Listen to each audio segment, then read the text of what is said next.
निजात पाने का इंतजाम क्या किया? क्या आपने इस बारे में अपनी तैयारी कर ली?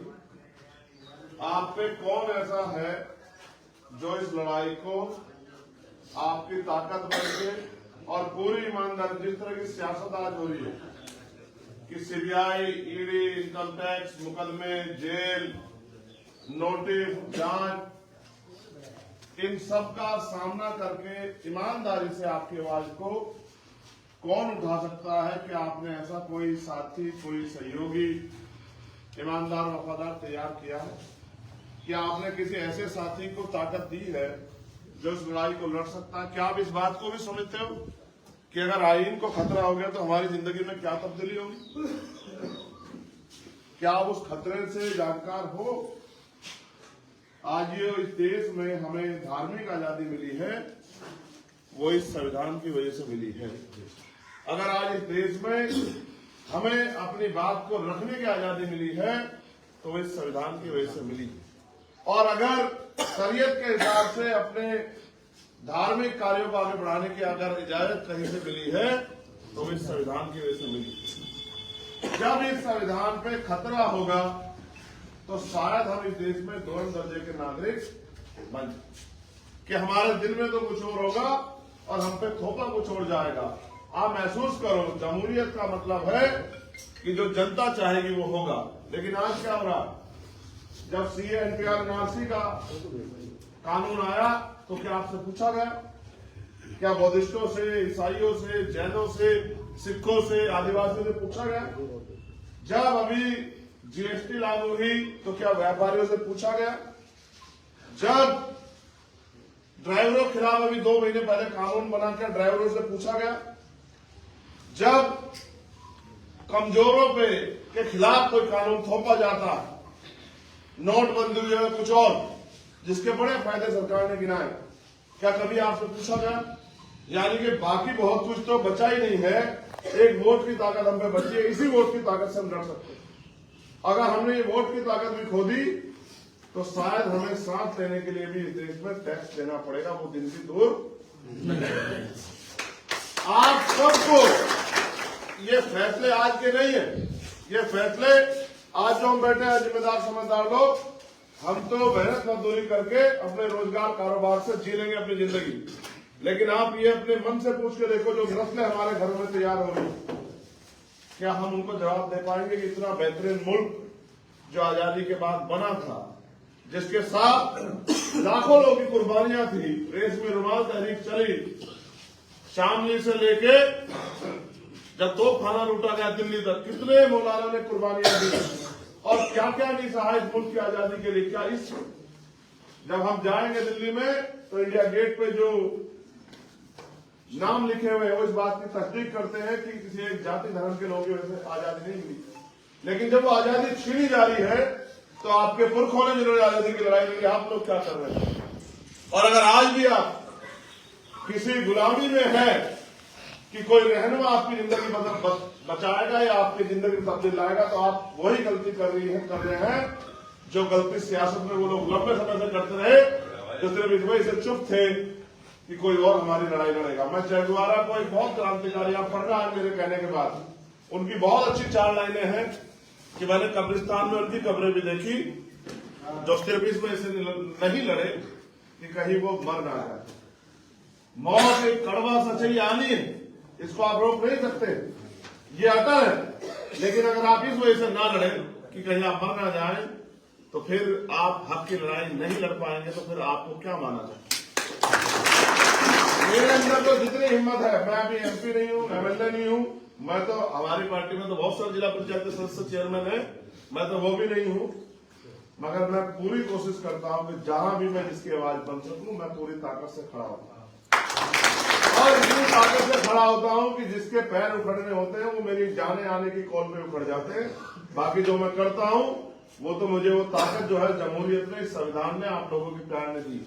मैं तो आपसे बस ये पूछना चाहता हूं, आप एक तराजू रख लो,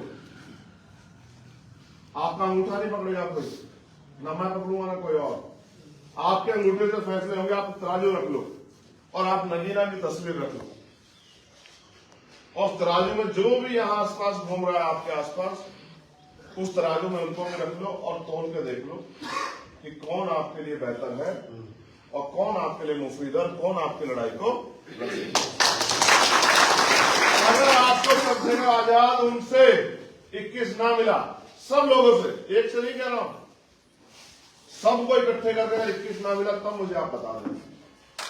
आपका लोकसभा का मेंबर पहले दिन से सीना तान के आंख से आंख मिला के आपके हकों की, आपके नगीना की समस्याओं पे सीना ठोक के जो है लड़ेगा, आवाज उठाएगा और उनसे सवाल पूछेगा जिन्होंने आज तक ये नहीं महसूस किया कि इस नगीना के लोग कुछ मिलना चाहिए, इस नगीना के क्षेत्र के लिए कोई चर्चा होनी चाहिए। आप ये बता दो, आपने कभी अपने मेंबर ऑफ पार्लियामेंट पे को नगीना के लिए 15 साल में लड़ते देखा? नहीं। क्या नगीना बिजनौर में एम्स जैसा हॉस्पिटल नहीं होना चाहिए? आप मुझे बताओ। होना चाहिए। कितने लोगों की जान चली गई? सलीम भाई मेरे इतने प्यारे साथी थे नेटवर्क से, जब मैं उनके इंतकाल में गया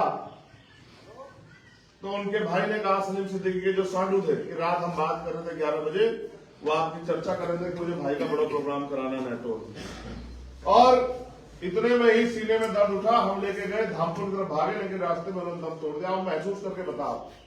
उन्होंने मुझसे कहा चंद्रशेखर भाई मेरी तकलीफ है, ऐसे समय पे आपने कह रहा हूं। मैंने कहा कहो भाई कि अगर यहाँ पे अच्छा हॉस्पिटल होता तो आज सलीम भाई जिंदा हो।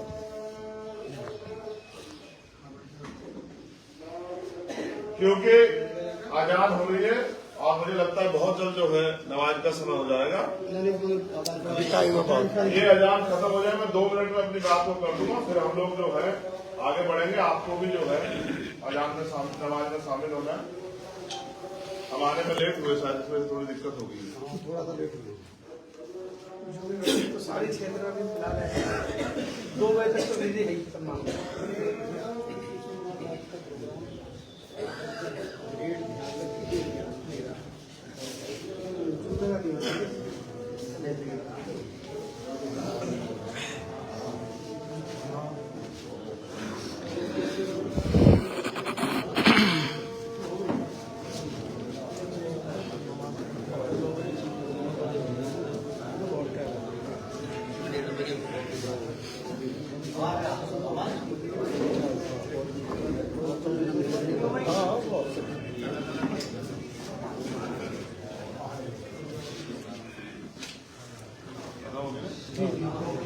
देखो मेरे भाइयों, आप अभी नमाज अदा करने जाएंगे, दुआ भी करेंगे इंशाअल्लाह, और दुआ में आप लोगों की खैरियत की दुआ भी करेंगे, मुल्क की खैरियत की दुआ भी करेंगे, लोगों की सलामती की दुआ भी करेंगे। लेकिन ये बताओ, सलामत तो तभी रहेंगे ना जब ताकत बनेगी।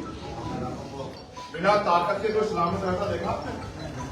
जिनके पास ताकत नहीं होती वो पत्थर में के पत्थर निकल जाते हैं। वो कहते हैं ना, राजमहलों से खंडों का रास्ता हो जाएगा, हम फकीरों से जो उलझेगा वो फना हो जाएगा। हम दरिया है, हमें मालूम है हुनर अपना, जिस ओर चल निकलेंगे रास्ता हो जाएगा। मैं बहुत पैसे वाला नहीं, मैं बहुत, मेरे पीछे बहुत बड़े नाम नहीं है कि मैं किसी मुख्यमंत्री का बेटा हूं, किसी मुख्यमंत्री का भतीजा हूं। मैं आपका अपना चंद्रशेखर आजाद हूं और सीना ठोक के आपके साथ हूं। हर जुल्म जाती आपके हर हक अधिकार की लड़ाई को भाई बन के लड़ूंगा, कभी आपके पीछे नहीं खड़ाऊंगा, आपके सामने खड़ा रहूंगा। मेरी बात को याद रखना। 7 साल लिए कि मेरा ये पहला और आखिरी चुनाव।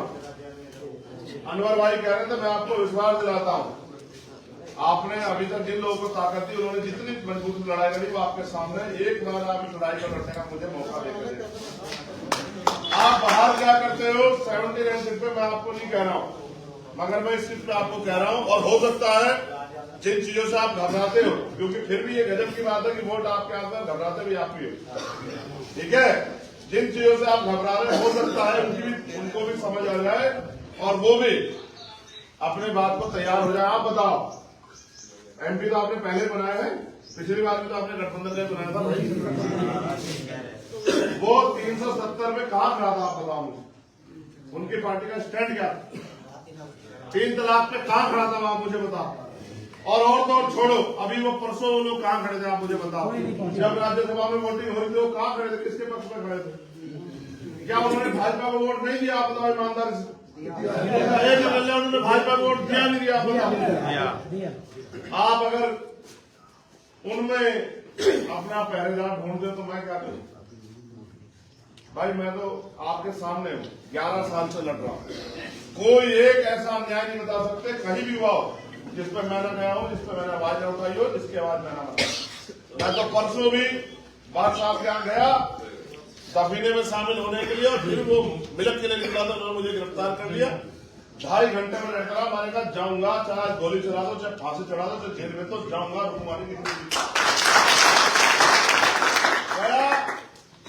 भी हटा, सीओ भी हटा, 25 लोगों का मुकदमा भी हुआ, जो मांगे उन पर चर्चा भी चल रही है। और ये भी कह दिया आप सब लोग सुन लेना कि गलती, ये गलतफहमी मत रखना दिल में कि इनकी आवाज उठाने वाला कोई है नहीं। इनकी आवाज उठाने के लिए चंद्रशेखर आजाद है, और जब तक चंद्रशेखर आजाद है तो आपको चंद्रशेखर आजाद से लड़ना पड़ेगा। ये बात आप अच्छी तरह याद रखना। ये बात उनको कह के आया और लड़ूंगा फिर जाके, अगर हमारी मांगे नहीं मानी गई। इस देश में जिनके पास ताकत होती है उन्हीं की बात होती है। आप महसूस करके देखो कितने एनकाउंटर, कितनी मुसीबतें, कितने बुलडोजर, कितनी समस्याएं, और जिन नेताओं को हमने ताकत दी वो नेता बेचारे अपनी जान बचा लिए। आप महसूस करके देखो, सीबीआई, ईडी, इनकम टैक्स का नोटिस आता है तो नेताजी को चक्कर आ जाते हैं, ईडी वाले आ जाते हैं। अब मेरे लिहाज लगा दो ईडी, सीडी, पीडी जो कुछ है सब लगा दो। मैं ऊपर नीचे से एक जैसा कहीं लगा दो, अंदर से भी ऐसा और बाहर से भी ऐसा। मैं तो प्राइमरी स्कूल के हेडमास्टर का बेटा हूं। आप ये भी मेरी बात को तस्दीक कर लेना, अपने दिल पे हाथ रखे। आज पैसे वाला देश में राजनीति नहीं कर सकता। कोई पैसे वाला हो, उसके मुंह से आवाज निकलती है, आप मुझे उसका नाम बता दो। कोई कारोबार वाला राजनीति में कामयाब नहीं हो सकता। आज आप देख लो, क्योंकि जब कारोबार में बात आती तो आदमी वही कारोबार की ताकत होती है। मैं तो सब चीज देख के आ रहा हूं, मैं तो कोई गलती करने के मूड में नहीं। और मुझे इस बात की खुशी है कि ऊपर वाले ने मुझे ऐसे भाई दिए, ऐसे बहादुर भाई जो इस हालात में भी अपने भाई से मोहब्बत करते हैं, उसकी आवाज बनने के लिए। मेरा शेयर मिल चुका है। अब दूसरी पार्टी के सामने एक माँ ने इनाम पैदा कर रखा है जो तुम्हारा सामने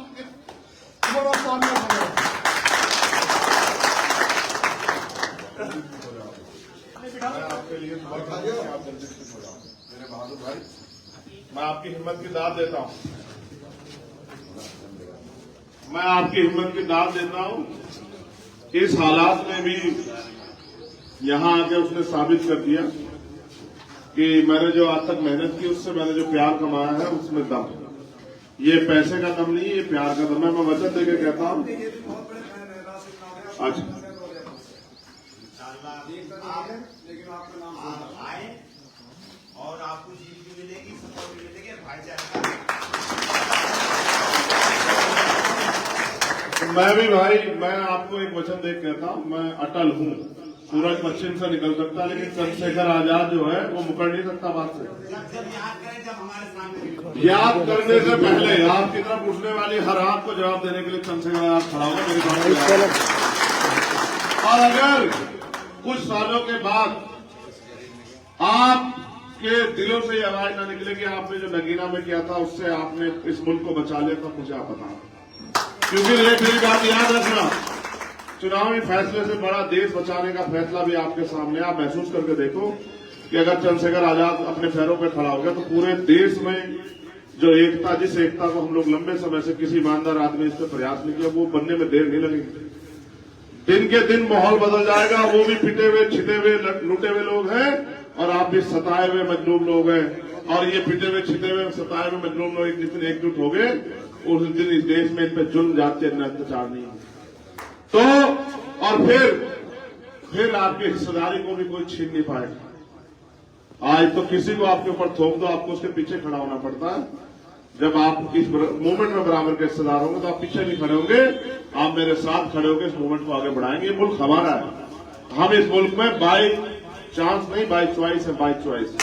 ये हमारा मुल्क है और हम अपने मुल्क में जिएंगे तो मान सम्मान के साथ, दोनों दर्जे के नागरिक नहीं बनकर जिएंगे। ये बात बताने के लिए मैं आपके बीच में हूँ।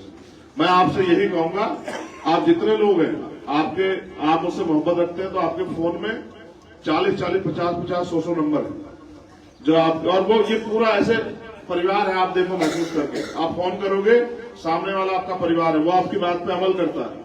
आप उनसे कहो कि भाई देखो, हमें मौका मिला है 2 महीने में एक मजबूत ताकत बनाने का। आप ये लड़ाई चंद्रशेखर आजाद भाई के भरोसे छोड़ दो, बस उसका साथ दे दो, वो हमारा भाई है। फिर आप देखो कि आपके इस एहसान को मैं पूरे जिंदगी भर चुकाता हूं, जिस तरह चुकाएगा। ठीक है।